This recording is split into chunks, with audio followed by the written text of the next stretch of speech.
반갑습니다. 중학교 3학년 과학 3단원 운동과 에너지 세 번째 시간입니다. 이번 시간에는 일과 에너지의 관계에 대하여 살펴보겠습니다.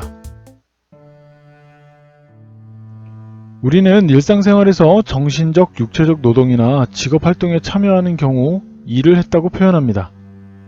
그러나 과학에서 말하는 일은 일상생활에서의 일과는 조금 다른데 물체에 힘을 작용하여 물체가 힘의 방향으로 이동하는 경우를 말합니다. 작용한 힘의 크기가 같을 때 물체의 한 일의 양은 물체의 이동 거리에 비례합니다. 또한 물체의 이동 거리가 같다면 물체의 한 일의 양은 힘의 크기에 비례합니다. 각각에 비례하면 그 곱에도 비례하므로 물체의 한 일의 양은 힘의 크기와 이동거리의 곱에도 비례하게 됩니다. 따라서 일의 양은 힘과 이동거리의 곱으로 구할 수 있는데 일의 단위는 줄을 사용합니다. 1줄은 물체에 1N의 힘을 작용하여 힘의 방향으로 1m만큼 이동할 때 한 일의 양을 말합니다.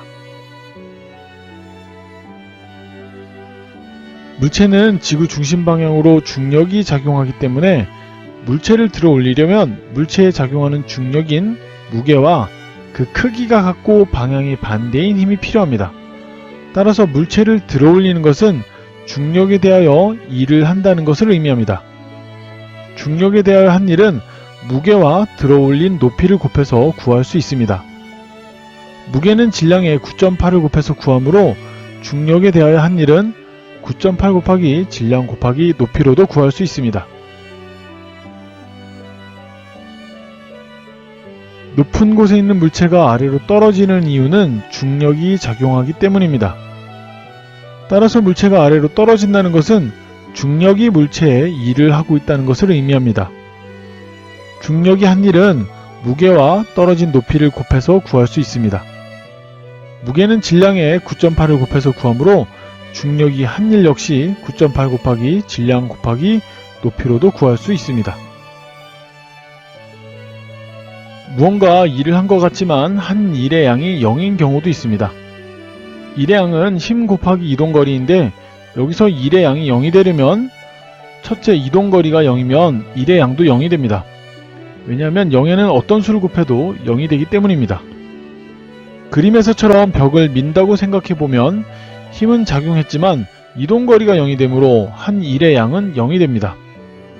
다음으로 힘의 크기가 0인 경우를 생각해 볼 수 있습니다.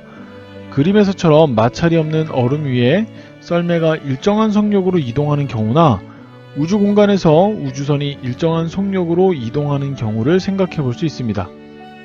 물체의 이동 방향으로 힘을 가해주면 속력이 빨라질 것이고 이동 방향과 반대 방향으로 힘을 가해주면 속력은 느려질 것입니다. 그러나 속력이 일정하다는 것은 외부에서 가해진 힘이 없음에도 운동을 하고 있다는 것이므로 힘의 크기가 0이라고 할 수 있고 따라서 일의 양도 0이라고 할 수 있습니다. 마지막으로 힘의 방향과 이동 방향이 수직인 경우를 생각해 볼 수 있습니다. 만일 그림처럼 앞으로 이동 중인 물체에 수직 방향으로 힘을 가했을 때 힘이 가해진 방향으로 물체가 조금이라도 이동하게 되면 물체의 이동 방향과 힘의 방향은 수직이 아니게 됩니다. 힘의 방향과 물체의 이동 방향이 수직이라는 것은 가해진 힘의 방향으로 물체가 움직인 거리는 없다는 의미가 됩니다. 힘의 방향으로 움직인 거리가 0이므로 일의 양도 0이 되는 것입니다. 그림에서 사람이 장바구니를 들고 앞으로 이동하는 경우 장바구니에 가해진 힘은 중력의 반대 방향이지만 이동 방향은 힘의 방향과 수직이므로 사람이 중력에 대하여 장바구니에 해준 일의 양은 0이 되는 것입니다. 물체의 일을 하면 어떻게 될까요?